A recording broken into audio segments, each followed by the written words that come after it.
And then obviously the most important, 16 ring girls of Latino heritage. Yeah, that was one of the additions. Dude, so I'm sold. Alright, today for the UFC segment, we have a very special guest. He's the best cardio kickboxing coach in Mumbai. A friend of the show and a friend of mine since we were 5 years old. We actually started a podcast 6 months ago. And if you want to see the 2 episodes we shot, pay me. With a record of Producer on that, by the way. with a record of 3-2 across all martial arts, please welcome Abbas Morbiwala. Is it 3-2 or 0-0-1? Because that's what I put in our last video. See, Tapology says 3-2, Sherdog says 0-0-1. So believe what you will. It's counted as a 2-2, bro. Average it out. If that 2-2. Yeah. Makes sense, Amazing. average. How does it no, feel? but thanks for having me, dude. I'm glad Mix made it before me. That's Mix is Abbas' student, by the way. That's how we got in touch with him. he's more of a brother, but sure. That's a He bit calls weird. he calls you Abbas. So how's that weird, Tanay? But yeah, good to be on. Okay, let's get into it. We have Riyadh Season presents Noche UFC 306 this Sunday morning for us.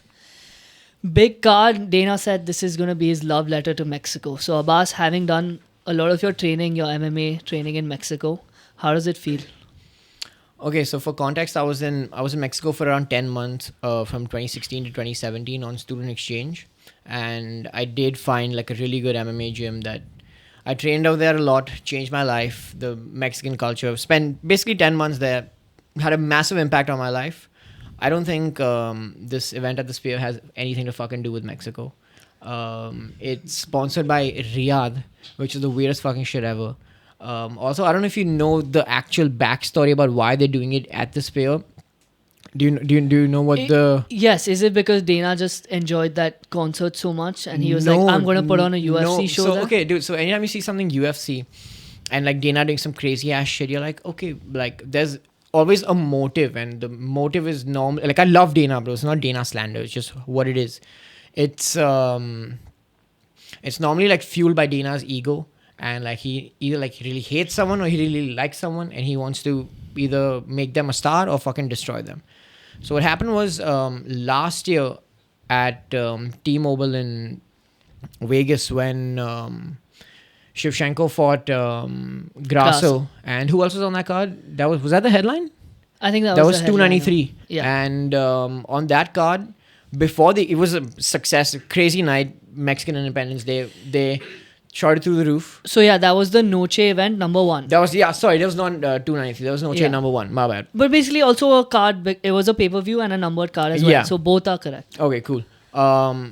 Before they could even get out of like the night and like process things and stuff, Canelo called MGM, who owns T-Mobile, and booked T-Mobile for next year on Mexican Independence Day weekend. So Dana White found out, and he was at the press conference, and he was like, yeah, dude, it's very successful. We're going to do it again. And the thing about Mexican Independence Day is, in Mexico, people just sit around, get fucking wasted with their family, and just watch some boxing normally, right? There's always a boxing fight on. And Canelo is a Mexican boxer. Yeah, and he's a big part of that whole Mexican heritage. Like he's like, you look at Canelo when he's not fighting, he's like has like a light beer in his hand, just walking around like listening to mariachi drinking. So it's a big part of the Mexican. It's a big part of the culture. So Dana was like super salty. And the UFC also has a contract with MGM, who owns T-Mobile, so they can exclusively only do pay-per-view events in Vegas at the T-Mobile. So since they got fucked out of their contract, Dana negotiated him getting fucked out of that deal to get the Sphere. And he's basically doing like this whole elaborate thing about like a love letter to Mexico. He's trying to like one up the Canelo thing. He's trying to take all the attention away from it. He's also kind of trying to steal Independence Day, Mexican Independence Day from boxing. And I think it's like a really like weird pity ego battle. I heard a interview of the head producer of the event. Talk about how it's going to be and how they're going to use the Sphere and stuff.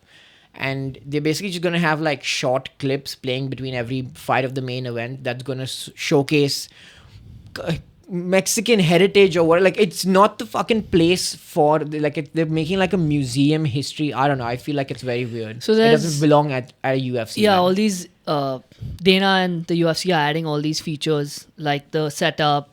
Then they said they're going to try and make like a, you know how when you go to a 4D movie, the seats start shaking. So if Yeah. someone has a big impact slam or a shot. And then obviously the most important, 16 ring girls of Latino heritage. Yeah, that was That was one of the additions. Dude, so I'm sold. Also, one more question: how long till Dana starts speaking in Oh, Spanish? just chill. And how long till we see him with a light beer in his hand and a mariachi band? Dude, honestly, accompanying him if to like, show his Mexicanness. dude, if this event like does half as good as they think it will, he's gonna. Bro, Dana White is fucking salty as fuck like that. But like, he made a video of every reporter that reported news saying that the UFC is doing bad during COVID, and after the second lockdown hit, he fucking like released a press video of every article released. So he's super salty like that. He's not gonna let it go. He's definitely trying to steal boxing. He's definitely trying to steal Mexican Independence Day from boxing, which is not his. Which I think it's not. It's weird, bro. Like, just let them fucking have it. Like, put on your own event, but it doesn't have to be like this pretentious. Oh, I love Mexico. Like, it's weird, and it's sponsored by Riyadh Season. Like, that's the Money most will come tone- from but that's- somewhere, na? But that's the most tone deaf shit ever, right? If you fucking love Mexico, bro, get like Mexican Airlines to sponsor it or something. Like, give them a fucking, I don't know. You know what I'm saying? It feels super weird. At least hire one mariachi band. Yeah. So yeah, there is a lot of Mexican and Latino fighters top to bottom. Yeah. And the card is not the best. The last 3 fights are very interesting. Dude, Brandon Moreno isn't on it. Jair Rodriguez is. If they were planning it out, Yes. they could have had all of these dudes on the fucking card, bro. Yeah, but there is some significance to what it is to be a Mexican fighter. You want to talk about that? Like, what is their heart, like their skills and things like that? Okay, for sure. So I'll give you like a little anecdote. After I lost my first MMA amateur fight, I got Shit. punched in the, yeah. You lost? Yeah, that's the one. See you That's later. the one lost on my record. Training me all this while and you lost. I basically got fucking hit in the nose and I had to get surgery and stuff. So I'm like at this barbecue. It's happened in Mexico. So I'm at this barbecue with all my, like, you know, my host family and all my cousins and stuff. And one of my uncles, he was like fucking like a crazy drunk dude. And he comes up to me and he's like basically just telling me how to fight. Like, I've been training for like 3 years at this point, and he comes to me. He's like a 70-year-old. Like, I've never seen him without a cigarette or a beer in his hand ever. Mustu? And Nandita, he's- please put a picture up of Mustu right here. And he's like explaining me, like he's telling me how to fight, and he's like, dude, like if you get hit, just stand up and headbutt the dude, and like, you know, like elbow him in his neck. And Mexicans are like they're known to be very tough, especially like just in general. But also, yeah, Mexican fighters are relentless. You see it in the UFC, you see it in boxing as well. Dude, like you look at Jair Rodriguez, dude, like that guy's cracked the fuck up, dude. Like, you have to really do some shit to him to put him out. Moreno's whole story, bro, Moreno's incredible. crazy, dude. He was in the fly. He was I met Moreno, by the way, in Mexico. Shout out to him. Dana, you want to say who all you've met? I'm at Yair. But yeah, Moreno's story is crazy. He got cut from the UFC, won a championship somewhere else, came back, won a couple fights, won the championship again. So yeah, these guys have grit. And Alexa Grasso herself, bro, beating Valentina. Yeah, that was crazy. After 5 years is no joke. After the second fight, everyone was like, yeah, dude, whatever, she's gonna get like smashed, this or that. Competitive, close Yeah, fight. it was a pretty draw. competitive, yeah. Okay, speaking of, you have something to add? Yeah, before we get into the fights itself, let's just talk about how it's going to be a landmark event for live sporting events because it's happening in the sphere. You touched on like the 4D thing of the seats vibrating and all. I think that's going to be so cool. And all the clips that have already come out of people attending concerts or just watching sports over there, not a live event, but sports has been crazy. So what do you guys expect So from I'll that? bring him back to Abbas's story of why Dana is doing the event. So that might be the real reason. But the reason he tells the public and in the press is that he went to a U2 concert and he enjoyed the atmosphere so much in the sphere that he's going to pump in 20 million and have all these features for the UFC 306 show. And yeah, I think it's going to be sick, man. Live in person. anyway, a UFC event is so much fun and so entertaining. So I'm guessing with all these features. And I saw the clips of Mirab and Sugar when they faced off probably a month ago in or by the Sphere. They were blown away. And those guys have headlined a bunch of events, you know. So I was watching a couple of interviews on what the, like, cause I was pretty intrigued on like how it's going to be, what the production stuff is going to be, because UFC rates their production so high. The head of production was basically saying that the octagon's going to be in the middle, and it's a 17,000 seater, dude. So it's only on one side, right? So the wall scales up like crazy. And I've seen like some people say on Reddit, like at some level you're so high, it's like on the third floor at Vankre, bro. Like you feel like you're gonna fucking fall off at any time. But obviously in Vegas and Wankhede Sphere, same thing. You don't need to go to Vegas anymore. And the whole thing is, yeah, like I mentioned before, right? Before the fighters walk out, they're going to have like a video play that has something to do with Mexican heritage and is celebrating different Mexican fighters. And then obviously when the fighters walk out, they're going to have like a theme. So you know how you have like wallpapers on like your Instagram chats or whatever the hell, they're going to have a theme on the entire screen of the Sphere. The octagon's still going to be in the middle, like where the band will be performing, for example. And on that backdrop, it will be like moving and it'll be live, and there'll be like certain elements moving around. Once the fight starts, all of that will stop, and on the top of it, there's going to be different like the broadcast is basically going to be on. So you know when you're in a stadium or in an arena, you look up and you have like those massive LED things. Jumbotron. Yeah, the Jumbotron. There's going to be like 3 or 4 of those spread out, but way higher up for everyone at the back so that they can see it. And then again in the middle of rounds and stuff, so it's basically like a mixing in an audio visual experience. And I think they also have like technology where they can fire certain different sounds at certain people sitting in seats. So they can have people getting live Spanish commentary in certain section, and the people sitting next to them will get English commentary and stuff like that. Which, yeah, it's super intriguing. It's pretty cool. It'll be, I mean, I don't know how big the Sphere is, but that Jumbotron is still going to be way, way bigger than anything in an arena or a stadium. Just the vibes are going to be off the charts. Yeah, that being said, we don't know how it's going to be on TV, but we are going to watch it. Yeah. All right, let's get into it. Main event, Sean O'Malley versus Merab Dvalishvili. So basically, we're going to give a little background of the fighters in the fight, and then 3 of us are going to make picks. We'll start the picks with Sammy, because we're going to be talking a lot first. Cool. So yeah, I just have a few notes on both of these guys. Sean O'Malley, 1 title defense. He's an incredible striker, and I just noticed that his gas tank was pretty good against Cheeto, lasting all 5 rounds, dominating all 5 rounds. And I've become a big fan of O'Malley recently. I think he's a very, very smart motherfucker. The way he calls out people, and then the way he fights, he wins. And he doesn't back away from a challenge, right? Because that was the thing on him before, that, okay, he's not calling out any wrestlers, but when the time comes, you're going to have to fight anyone and everyone. So yeah, he said, Merab's next, bring him on. And then Merab, on the other hand, like he said, grappling heavy fighter. 10 fights in a row, to get a title shot, which is a lot. That's the Belal Muhammad wrote. And yeah, great wins. His last 3 wins were actually Henry Cejudo, Jose Aldo, and Piotr Jan. So those are huge names, and yeah, you deserve a title shot. Going to be an interesting one, because he does get hit a little bit, but he's relentless with his takedowns. Dude, you're right. But I think, like you said, tough matchup for Sean, for sure. But again, that's what they say for like Sugar's like same dude. I didn't like him too much, especially because of that whole Cheeto thing. Like I was like neutral on Sugar before, but then when that whole, like, I'm a big Cheeto fan, and once he lost to Cheeto and he started saying that shit, I was like, you fuck, this guy's a clown. Dude. What did he say about Cheeto? He basically lost to Cheeto, where he hurt his ankle in the middle of the fight, and then No, it was a leg kick and the nerve stopped. Yeah, That's the only loss that he has on his record. Yeah, O'Malley has. So I think he kicked Cheeto and Cheeto checked it, or Cheeto kicked him and he basically hurt his leg, fell down on his back, and then Cheeto just punched his face in. Ref had to call the fight.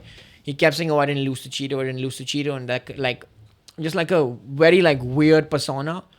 But he's one of those, like, I've come to realize he's one of those dudes who like shines in the Sphere is a place where he will thrive. I don't see him losing. I feel like he's one of those guys that the biggest the stage, the more he shines, like the bigger his star is going to keep getting. He's dealing with the fame and the money and all of it pretty well for like normal UFC dudes that we see. They normally like They kinda lose go- it a bit, yeah. Yeah, they lose it a bit. Their fighting style changes. Like it's like it like even Oliveira, dude, even Moreno, like after a certain point they just get so popular so fast, so famous where they're not even like able to embrace, like they're just normal dudes at the end of it. And I feel think like O'Malley was always a little crazy. that's what I'm saying, right? He It just thrives. blended in Yeah, he perfectly with him thrives. earning so much money and rising to the top. It's just like he's taken it in his stride. Dude, he has a pink Ferrari. Who the fuck does that to a Ferrari, bro? I think it's a It's Lambo. pink. Yeah, the Lambo pink is fine. Dude, who paints a Oh, Ferrari? I don't know I don't that. know, bro. It seems ridiculous. Yeah. Pink Lambo acceptable, pink Ferrari not We'll have to If ask we the ever- F1 experts if we, for that. Yeah, if we ever make enough money, we should make our Ferrari. Ferrari. We should make our Ferrari the piggy color. Yeah. Okay, Sammy. I'm going to go with Sugar Sean. I really like him for all the reasons you all have listed. So I'm not going to go into it. Yeah, so am I. Sugar Sean for the Yeah, I have Sean O'Malley as well. I did. So Cheeto basically lost to Cheeto a few years ago. That was the story Abbas was talking about. His last fight was Cheeto versus Sean O'Malley, and Sean outclassed him. And Cheeto said something very interesting again. He's like, you think that Sean is just sitting there making content, smoking weed. But he's really not. He trains hard. He just doesn't show you that side as much. So that guy has my respect. He's doing both things, right? He's gaming, he's smoking, he's training, he's winning. So all day I think I got And he's making O'Malley. content. Yeah, competitor. So we got to watch out for him. Okay, next fight is Alexa Grasso versus Valentina Shevchenko. Part 3. So the first fight, Alexa won in a shocking submission that was on the John Jones card that we all watched together. Valentina made a mistake and Grasso took her back and subbed her out. Second fight was a controversial draw because one fucking stupid ass judge 10-8, no? gave a 10-8 round in favor of Grasso in the last round. So a lot of people thought Valentina won that fight 3-2. So did I. And that 10-8 just made it a draw. But yeah, Valentina Shevchenko, not enough can be said about her accomplishments. Besides her dancing, she won 11 fights in a row. She won 11 fights in a row, including 7 title defenses or something absurd like that. Yeah. Her only loss was to Amanda Nunes, also very close fights. Yeah. And she's just so well-rounded, such a good athlete. And I don't know, she also seems like she does a lot. She shoots, she dances, and super entertaining character in the UFC. Alexa Grasso, on the other hand, starting off with very cute, good-looking, Mexican. never hurts. What the fuck, man? I'm just going to objectify these fighters like that. Undefeated in her last 6 fights. She got to the belt, obviously beat Valentina. She has amazing boxing and great jiu-jitsu, representing a Mexican fighter through and through. And then, yeah, the heart she showed in all these fights is incredible. I think the only problem I see with this is Valentina's getting a little old, dude. It's pretty much make or break for her because I feel like from here now, if she it's the third time again, it's the same Moreno Figgy thing, right? Like you fight someone 3 times and that's it, dude. It's done and dusted. It's not gonna happen again. If she has the belt, she's gonna fight someone else, and then that's a close fight. They're gonna have another rematch, and then you're not gonna sit on the sidelines for that long, and they make you fight someone else and stuff like that. So this is like make it or break it for Valentina. I feel like I don't know. I feel like she still has it. I feel like she'll still get it done. I feel like she still has a dog in her. Like you said, that last fight was pretty close. It was also a year ago. I haven't seen any of them in action since. It's going to be interesting. I think it's going to be close. I don't think Alexa's going to just let her run through it like Valentina normally does to everyone. But again, dude, she's also a little bit old. I would say close fight, but I think the bullet takes it.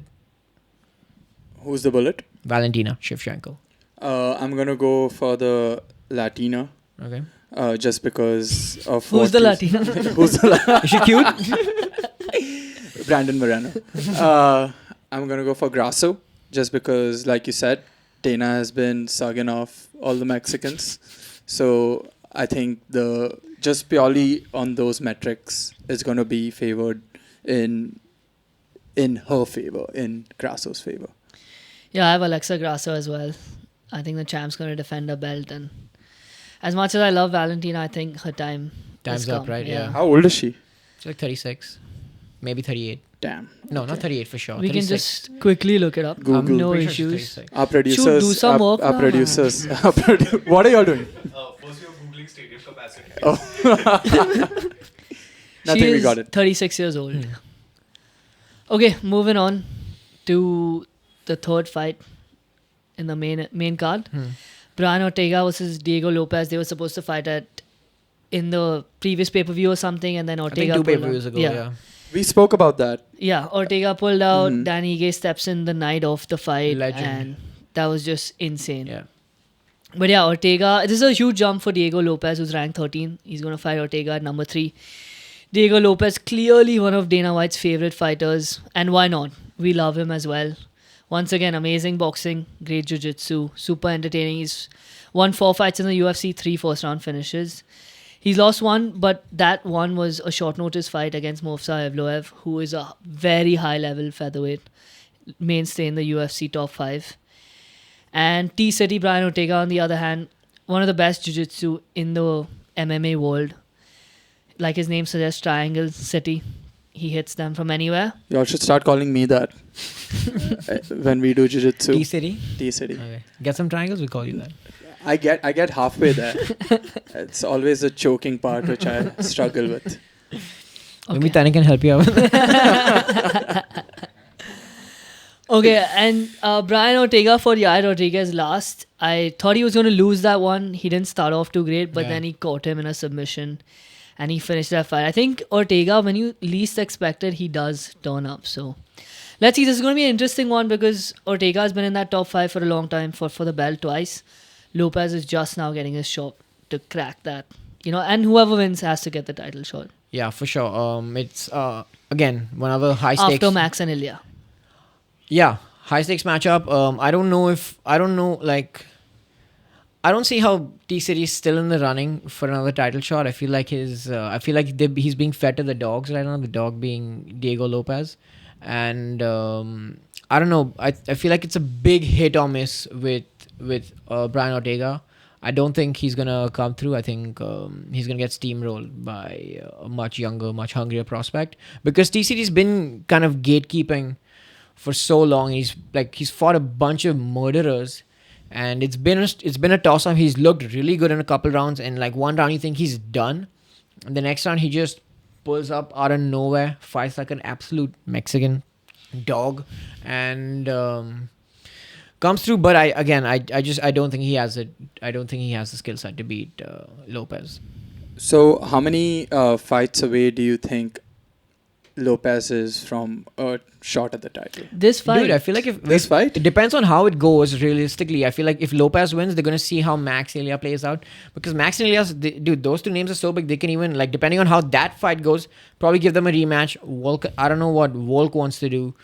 I don't know if he's moving up. I don't know. Maybe he start fighting. Maybe Volk can fight Charles or something like that, dude. That'll be insane. I think they're talking about that. But It would be sick, but I feel like it makes things interesting for sure. I don't. Again, you have to let both those fights play out, and then you can tell. But yeah, in a perfect world, if it was like a close fight between Max and Ilya, and then this guy steams through Ortega, good. I mean, yeah, you beat the number 3 guy at number 13. You should Yeah. be getting a title shot, especially because Ilya and Max are already booked. That Yeah. fight is going to play out in good enough time that this can match up after.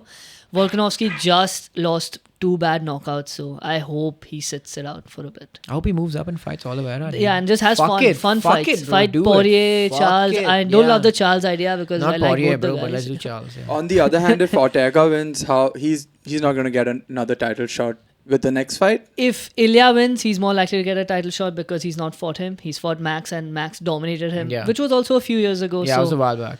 But also they do reward fighters who take fights that the rankings are not too close. So if you're ranked 3 and you're fighting a guy who's 13, why the fuck should the number 3 guy risk his number Yeah. 3 to fight 13? You probably going to get some reward, right? So that's probably going to happen. So Sammy, you want to make a pick? Yeah, I'm going to go for Lopes. I agree with what Abbas said. I just think he's going to be hungrier for this one. I also like his personality and everything that comes with him. So yeah, Lopes. Yeah, you gotta go with the Brazilian Mexican. Yeah, I don't With know a mullet. How are they calling him Mexican, dude? Yeah. But so I He don't want to trains go. there, no? Yeah, but he's not Mexican, dude. Like we call you okay. Mexican, no? So I don't want to go. See. I don't want to go off, but I was watching some promotional UFC content and like Grasso and her teammates were hitting pads. And on the wall, bro, there was, dude, what's his name? Dominic Cruz was on the wall. And it's like all these Mexican fighters. What the fuck is Dominic Cruz doing over there, bro? He just has a Mexican name. He's not Mexican at all. It's so weird. Maybe his An parents, Indian is grandparents. deciding who's Yeah. Mexican or not. He's a big Trump supporter. They're gonna eat your pets. Oh, shit. Yeah, so are these tickets going to be like crazy expensive given it's this fear or what's this? Yeah, they start off at $2,500. And there's 17,000 Meg is shaking his seats. head. That's the problem. There's 17,000 seats. For context, Meg buys pishwees for 2 lakhs. Or his headphones actually cost 80,000. But yeah, it starts off at 2.5K per ticket, and it's not even floor seats, dude. It's like you're up in the corner somewhere listening to some Spanish commentary if you get the wrong seat. Oh, that's not. You can't choose or what? You can. I'm just trying to be funny.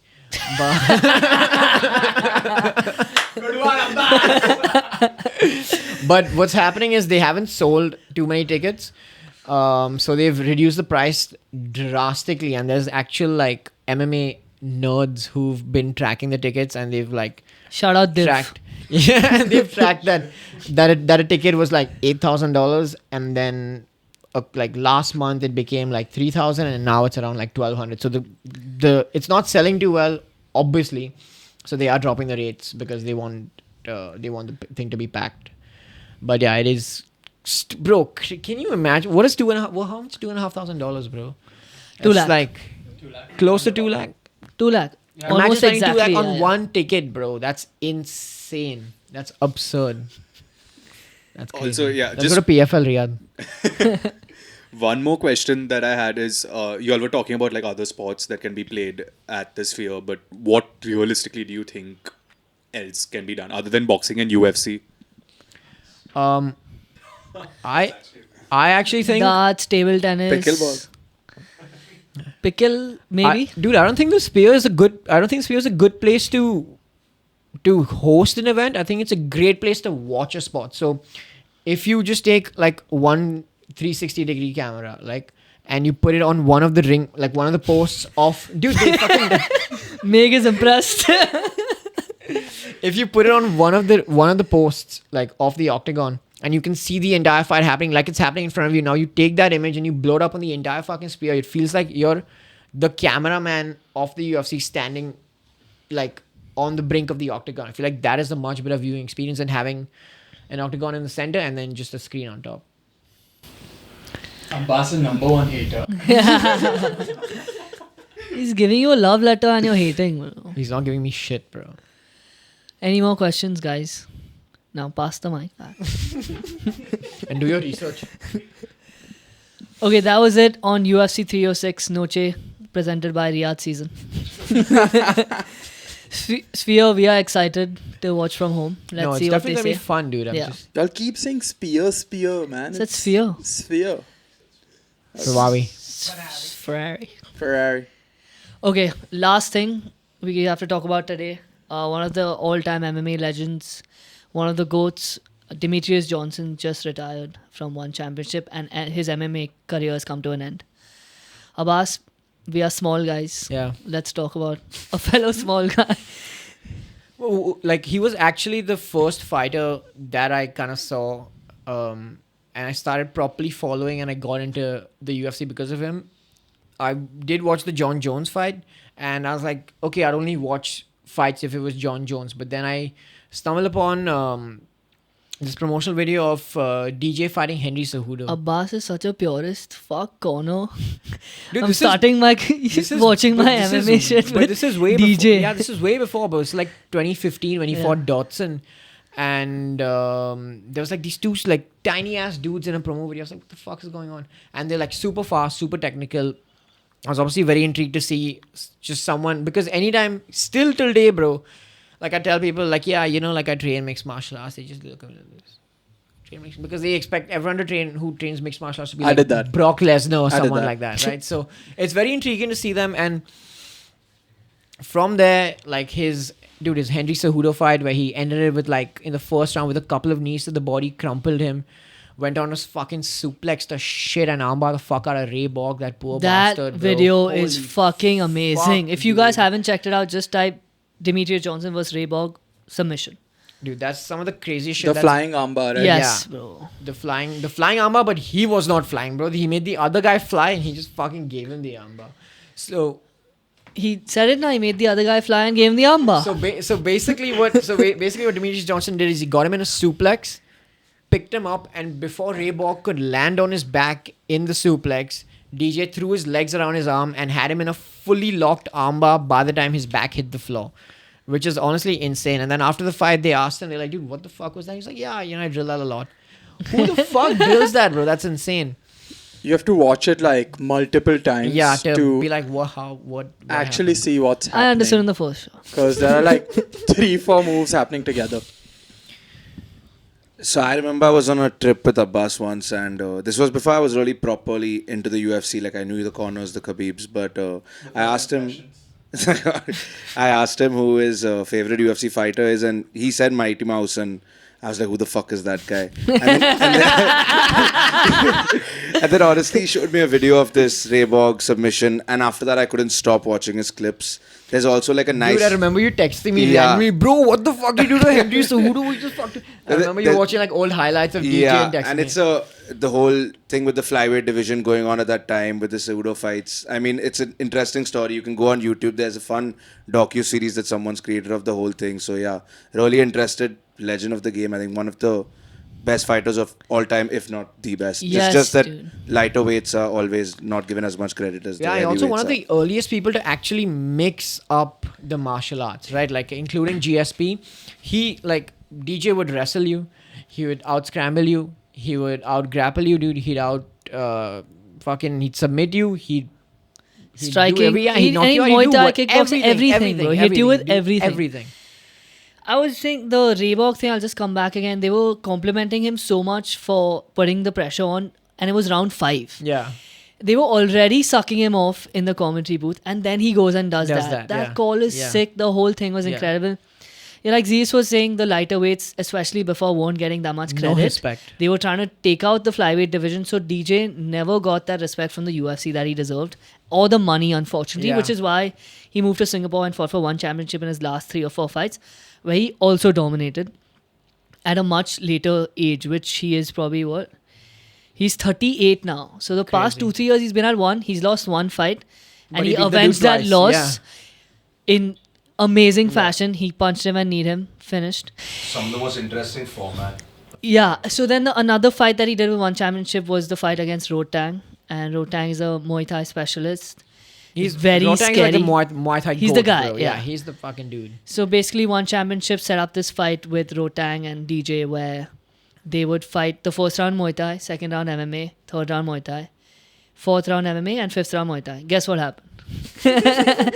Second round, DJ just submitted him with ease, basically. So Yeah. he just proved that he is, like Abbas was saying, mix the martial arts. He was the best at it.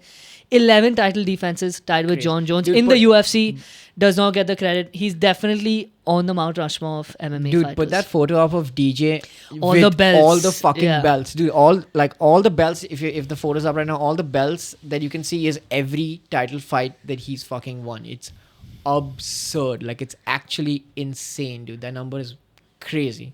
Yeah. So much respect. Thank you so much. And an underrated thing about DJ is, dude, no controversies. Did not fucking beat the fuck out of anyone. Didn't get pissed drunk. Didn't do any random ass shit. Just nice, So respectful guy everything would John go. Jones did, he didn't did do. did the exact opposite. And yeah, like an actual role model for anyone that wants to get into the sport and like get into martial arts and see what it's about, where he doesn't take himself too seriously. He's always laughing, he's always joking, he's always messing out. Even when he's like promoting fights and people are talking shit to him, he's always like, yeah, I'm just here to have a good time, you know, whatever. I'm gonna fight this dude Saturday, so I don't care. And like that's just his attitude the entire time, which is unheard of, dude, honestly, in this realm, especially when someone's that fucking good. Like, it's Yeah. crazy that he didn't have a stick up his ass. Yeah, humility is personified by him. He's also a big streamer. He gets more excited while he's streaming video games than he did ever winning a fight.